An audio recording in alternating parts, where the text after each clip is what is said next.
Welcome to episode 5, first and only SaaS Talk Show, featured on LinkedIn, where I cover secrets of rapid revenue growth for SaaS companies.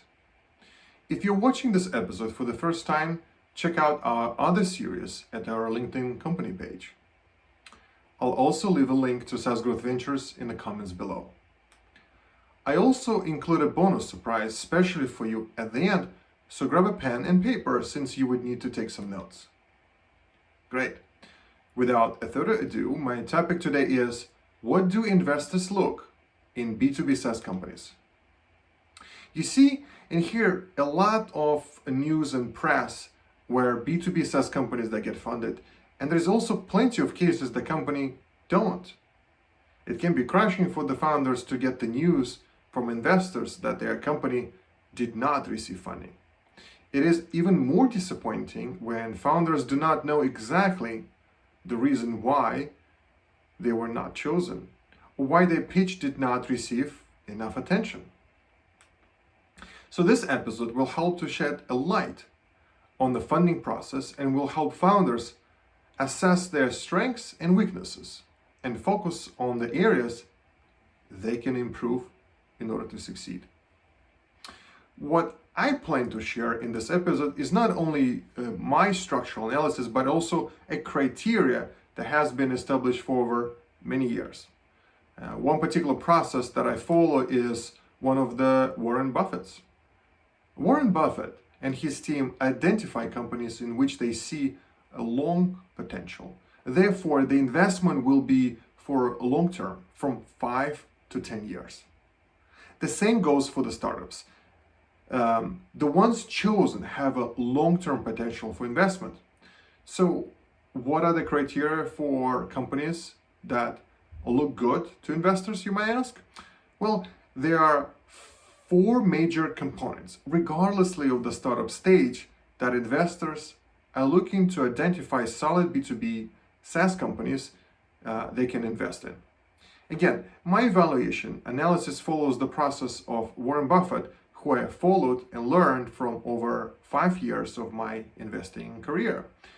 So here it goes. There are 4 key and general criteria regardless of the stage. The first one is quality team. Second, time-tested offer.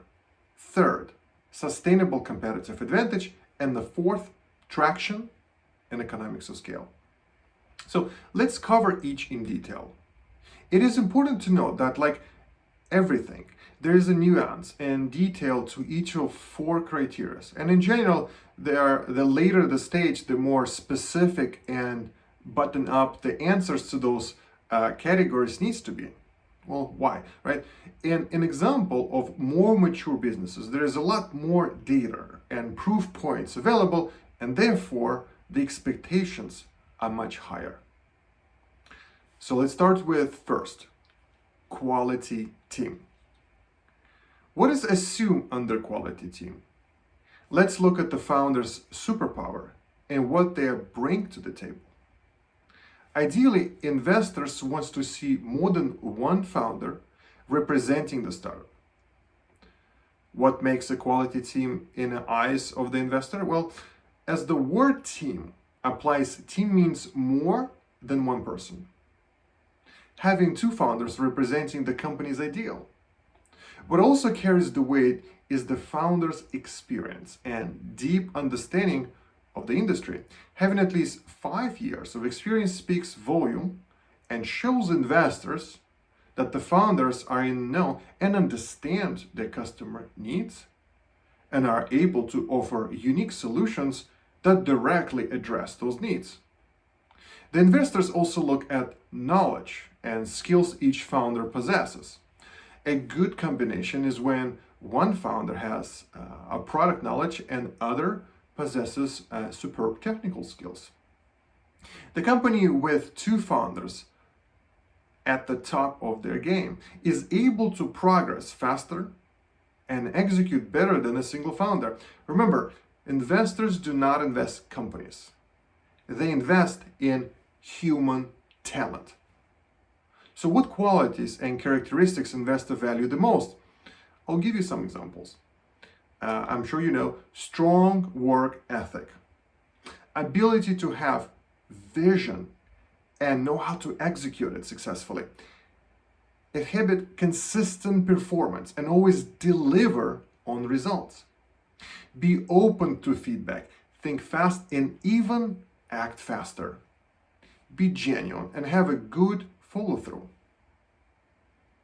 Ask yourself, what is your superpower? If you want to find out mine, send me a LinkedIn message and I'm happy to share it with you. Founders with Ivy League education on top of top accelerator programs always, have a strong advantage in investors' mind.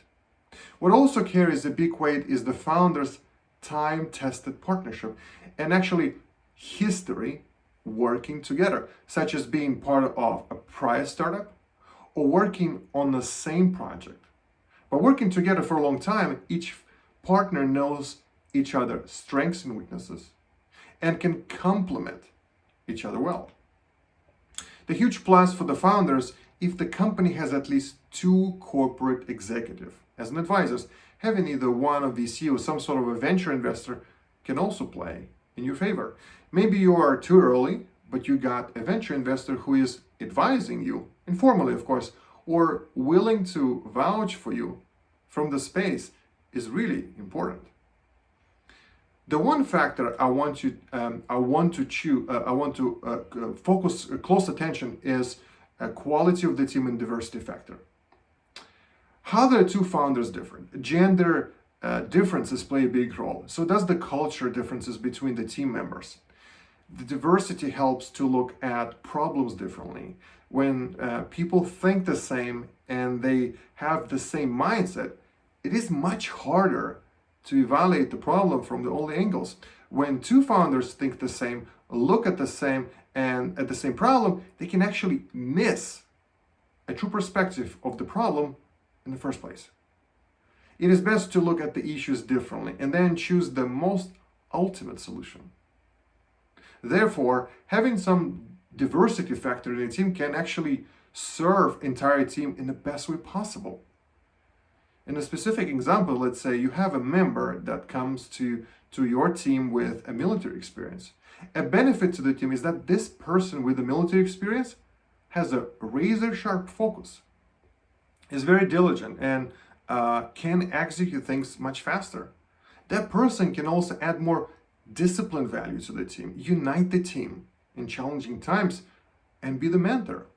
I'm a big supporter of veterans as well as diversity groups. If you share, please share your opinion in regards to diversity within the team. Send and post some LinkedIn message. Send me a LinkedIn message or leave the comment below.